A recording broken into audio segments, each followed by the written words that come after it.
Happy December, everybody. This is Brian at Hands On Auto Training. This is the end of the day, December 1st, 2021. Guys, I got to tell you, it was a tough day. I hurt my head today, I guess is what I'd say. You know, a lot of thinking going on. Guys, I got to be honest with you. I don't pull any punches. I tell you how it is. I'm learning a lot. Working on some hybrid vehicle today. I learned a couple things from other people that may or may not be affecting my results from my testing. That might be screwing up everything. So Glenn, make sure you listen to this video if you're there. This is Glenn who won the DLC breakout box at his shop today, working with some stuff. So guys, today started out with a 2011 Dodge Ram. This vehicle supposedly ran just fine one day and just stopped running one day. And the technician at the shop that the vehicle got towed to said that the tip-em was actually underwater. They pulled the tip-em up, and I guess it has like a plastic housing or case that it sits into, and there's a drain. Well, that drain was filled up with rodent debris, if you will, and it backed up with water. So he put a new tip-em in there. And then we had this 1601 code and no communication with the PCM with a scan tool. Now, a generic scan tool or a snap-on scanner enhanced mode would not communicate with this engine control module. Zero communication. Plug it into YTech.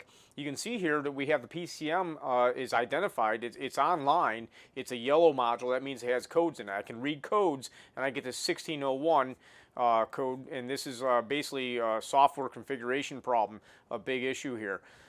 I poked around on Identifix and all data, and basically I thought, well, I'll try to program this computer and see if anything changes. Now, I can't explain what happened between this vehicle driving and installing to what we have now.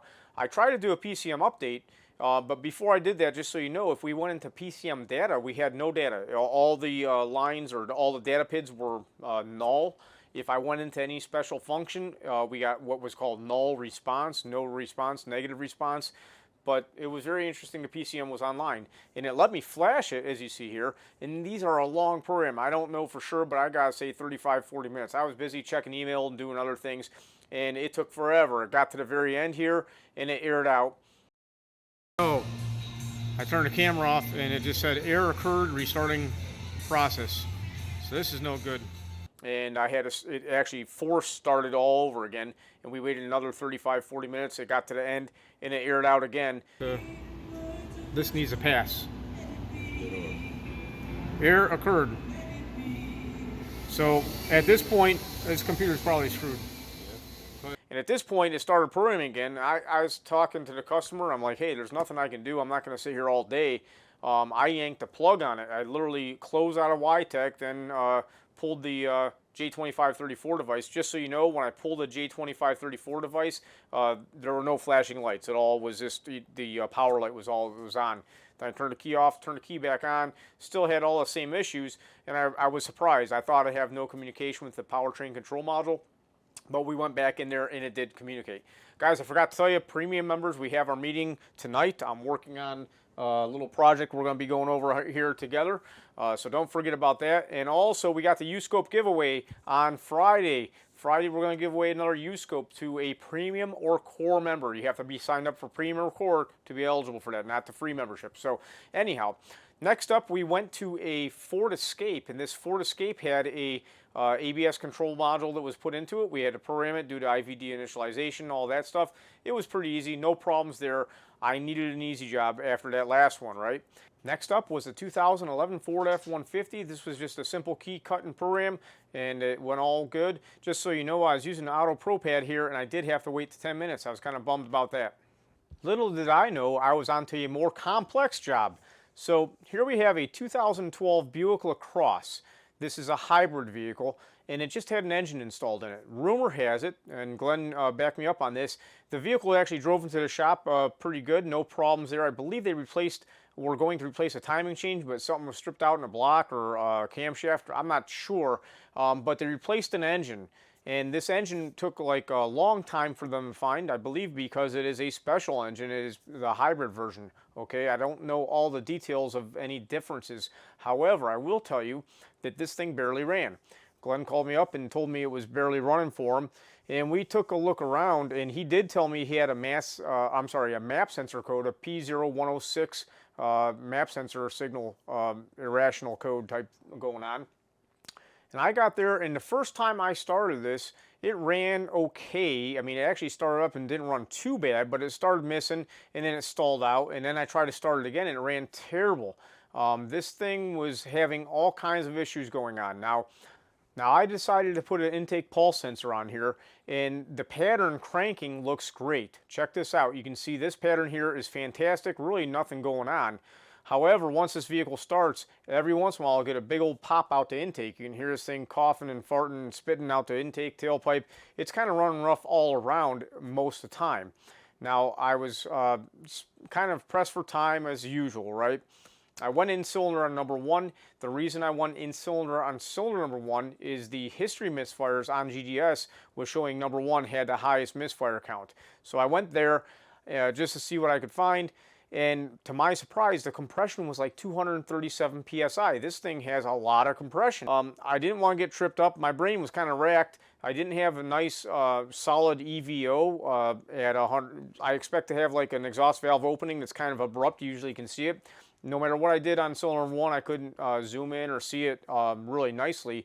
So I went to different cylinders. I went to all the cylinders on this, and I had a little bit of different readings. Now, I think it was number 3 here that we actually have a capture where you can see that the exhaust plateau has a nose on one event, and then the next cycle it doesn't. And also in that cycle you can see this pulse in the intake. So all kinds of stuff is going on here. There's a lot to look at, but it started to rain outside and I ran out of time. I'll be the first one to tell you, I'm getting drenched here. I'm not going to sit here and work out in the rain. So I went old school just to determine the misfires. So I unplugged cylinder number 1. I'm like, okay, no change. Plug it back in. I go to number 2. I had a change. Plug number 2 back in. I go to number 3. No change. I'm like, really? 2 cylinders aren't contributing? That doesn't make any sense. So I unplugged number 1 and number 3. So now it should be just running on 2 and 4. I unplugged number 2 and it didn't make any difference. It's only running with 1 coil plugged in. And guys, I gotta be honest with you, and you're gonna hear as I tell you about this. I'm gonna play this live, uncut, so you can see me maybe making an error, maybe not. You can tell me what you think. This was running just on cylinder number 4. I unplugged it and it kind of still ran and sputtered and stalled out. Now, I'm blessed to have a lot of Facebook friends that help me out and talk about stuff.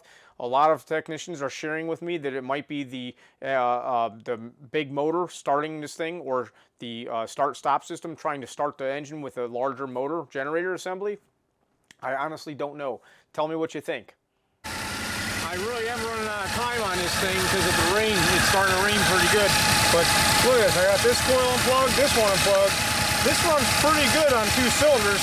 And I'm surprised, I really can't even tell you, I'm surprised it'll run on 1. That's 1 cylinder? I think this thing might be dieseling. Have you ever seen an engine run on 1 cylinder? What am I missing, guys? Help me out here. I think we might have some pre-ignition going on. Holy cow. Am I missing something? What happens if I undo this one? It's running on detonation, guys. No coils are hooked up. That's amazing. Let me plug that back in. So like I said, I was running out of time. I kind of wrapped it up. I told the shop and I told Glenn, do a carbon clean on it. Why not? See if you can get a lot of carbon on here. I think it is detonating. I can't tell you for sure that that's the problem, but that can also have a valve sealing issue because of the carbon. There could be all kinds of stuff going on. Let me know what you guys think. I appreciate you guys taking the time to watch. Premium members, we got our meeting coming up real soon. Bye-bye.